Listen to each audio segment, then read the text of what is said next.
है कि वो लोगों से हम लोगों से पैसे डिमांड करने लगे कि आप लोग हर महीने 10,000 से 8,000 रुपये हमारे छोटी फंड में जमा कीजिए। कम्पीट किए, ऐसे क्विज में आए, यहाँ आ गए, तो कोई भी हेड हम नहीं समझते कि ऐसा उनको कोई इंटेंशनली बोला। हाँ, ड्यूटी में नहीं रहते होंगे या तो पढ़ाई नहीं करते होंगे, कोई प्राइवेट क्लिनिक करते होंगे, तो ये सब चीज़ जब उन्हें आभास हुआ होगा तो वो टाइट करने के व्यू से ऐसा बोल सकते हैं।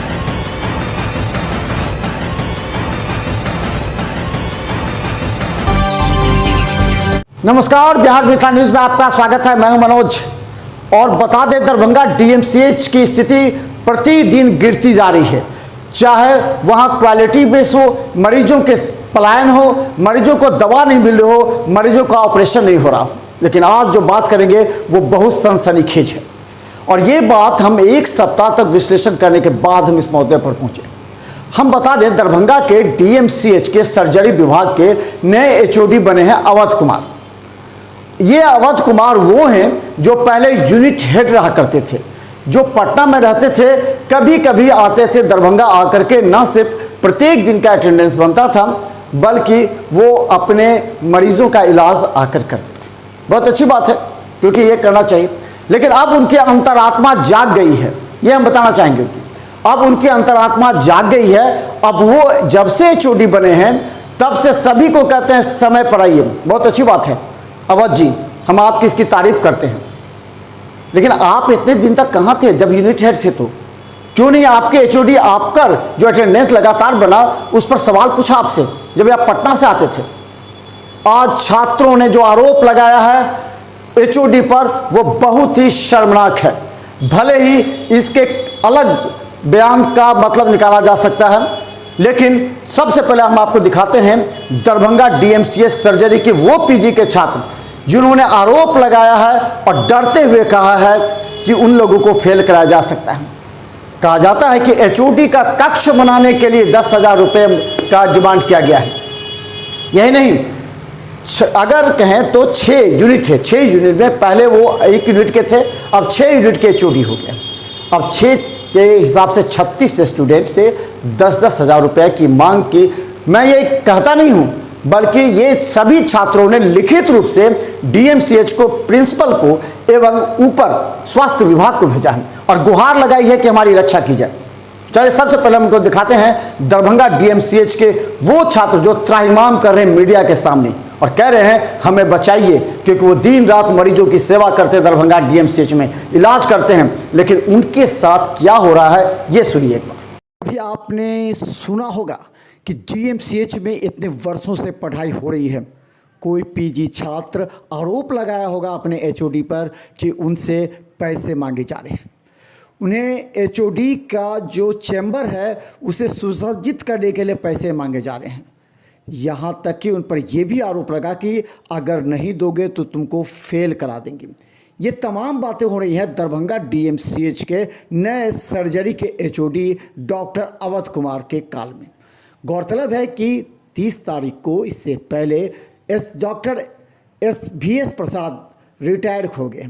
उनके जगह वरीयता के आधार पर डॉक्टर अवध कुमार को एचओडी बनाया गया है। पहली बार इतने छात्रों को आक्रोशित और डरे हुए डीएमसीएच में देखा गया। दरभंगा डीएमसीएच में गरीब मरीजों का इलाज करने वाले ये छात्र कितने डरे से में हैं। कहा जाता है दरभंगा डीएमसीएच के सर्जरी विभाग का रिपोर्ट अगर देखिएगा तो आपको पता लगेगा कि क्यों सर्जरी विभाग में मरीजों का सर्जरी नहीं हो पा रहा है।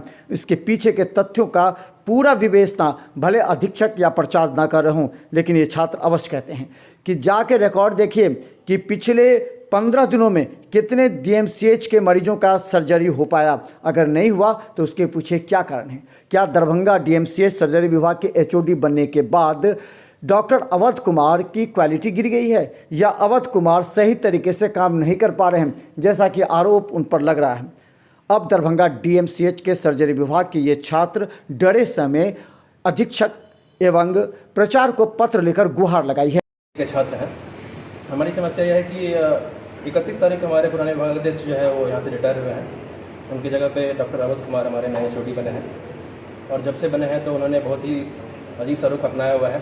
हम सारे छात्रों को परेशान करने का सारा हथकंडा अपनाए हुए हैं, और शुरुआत से ही धमकी देते जा रहे हैं कि तुम लोगों को किसी को 16 छात्र हम लोग यहाँ पे हैं पीजी के अध्ययनरत हैं, उसमें से वो कहते हैं कि हमेशा कम से कम 8 को तो फेल कर देंगे, 8 का विकेट गिरा देंगे, जैसे आज़ादी के लिए कुर्बानी देनी होती है वैसे आप तुम लोग को कुर्बानी देनी पड़ेगी। और तरह तरह के, अगर ओटी में भी आते हैं तो वहाँ पे भी ओटी के अंदर भी सबको परेशान किया जाता है कि तुम तो किसी काम के लायक नहीं हो, ये वो, जैसे ही मेंटल हरासमेंट किया जाता है, उनको डिमोरलाइज किया जाता है। ओटी की संख्या उनके ओटी बनने के साथ ही इतनी केसेस पहले ओटी में हुआ करती थी वो बिल्कुल न्यूनतम हो गई है। जो इमरजेंसी के मरीज आते हैं, इमरजेंसी जो सीओटी चलता है यहाँ पे, उसकी संख्या भी इस 20 दिनों में बिल्कुल नील हो गई है। कहीं ना कहीं मरीजों को परेशानी हो रही है, हम लोग भी परेशान है, हमारा अध्ययन भी, पढ़ाई भी हमारी डिस्टर्ब हो रही है, हमारा ट्रेनिंग डिस्टर्ब हो रहा है उसके चक्कर में। और हद तब हो गई है जब कुछ दिन पहले उन्होंने पैसे मांगना स्टार्ट कर दिया डायरेक्टली, ये बोल के कि तुम लोग जो है अब 8 से 10 हज़ार हमको हर मंथ जो है एचओडी पर पीजी एचओडी फंड में जमा कीजिए, नहीं तो लोग को दिक्कत हो सकती है। इस टाइप की धमकियाँ मिलती रहती हैं, इस वजह से हम लोग बहुत परेशान हैं, सारे दिख ही रहे हैं आप लोग। और हम लोगों ने इसके लिए एप्लीकेशन दिया, प्रिंसिपल साहब से बात हुई, उनको एप्लीकेशन दिया गया रिटर्न में। उसके बाद हम लोग हेल्थ डिपार्टमेंट में भी दिया गया है, एनएमसी में भी हम लोग लेटर दे चुके हैं, AKU के BC को लेटर दिया गया है और हम लोग इंतजार कर रहे हैं कि कोई कार्रवाई हो, लेकिन अभी तक कुछ ऐसा असर दिख नहीं रहा है। हम लोग परेशान हैं, हम लोग को किसी तरह से कोई सपोर्ट नहीं मिल रहा है, हमारी पढ़ाई डिस्टर्ब हो रही है, हम लोग मेंटली हरास्ड हैं।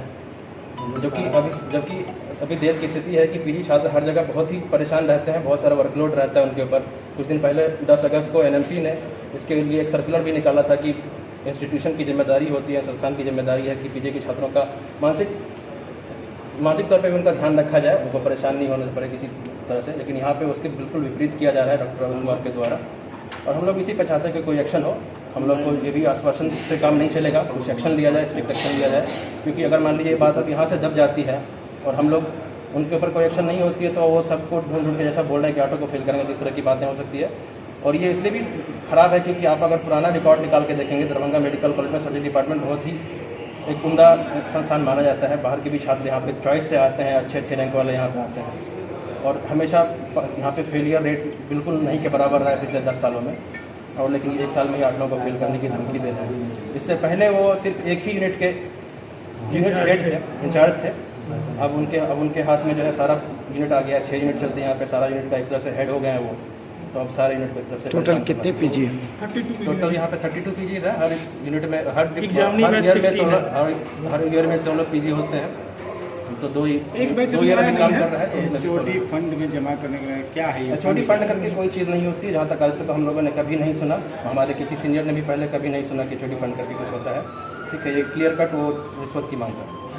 क्यों, मतलब कुछ कारण समझ में आ रहा है इसके पीछे कारण वही बता सकते हैं, आप लोग ज़्यादा अच्छा है उनसे पूछें। नहीं देने पर एक डर भी है आप लोग को, यही डर बनाया जा रहा है कि अगर हम लोग पैसे नहीं देंगे तो हमें फेल कर दिया जाएगा, और फिर अगर पैसे देने के बाद भी कोई गारंटी नहीं है कि उसके बाद आगे उनका क्या डिमांड हो, क्या करें। हम लोग सब परेशान हैं, हमें कोई रास्ता नहीं दिख रहा है, क्या करें। हम लोग महीने भर से सब परेशान हैं। शिकायत कब की है और किन लोगों के पास की है?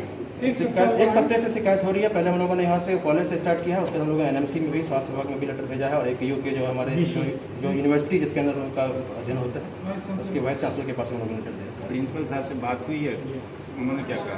प्रिंसिपल साहब ने आश्वासन दिया है कि हम इस पर उनसे स्पष्टीकरण मांगेंगे। इस तरह की बातें हो रही है, कागज ऐसा लग रहा है कि शायद लिपापोती हो रही है, ऐसी ही बात है। हमको कोई स्ट्रिक्ट अभी तक एक्शन नहीं है। अगर ये भी लिखे आप लोग क्या अपने स्वास्थ्य मंत्री को हम लोगों ने डायरेक्ट अभी नहीं लिखा गया है, हेल्थ डिपार्टमेंट में लेटर दिया गया है।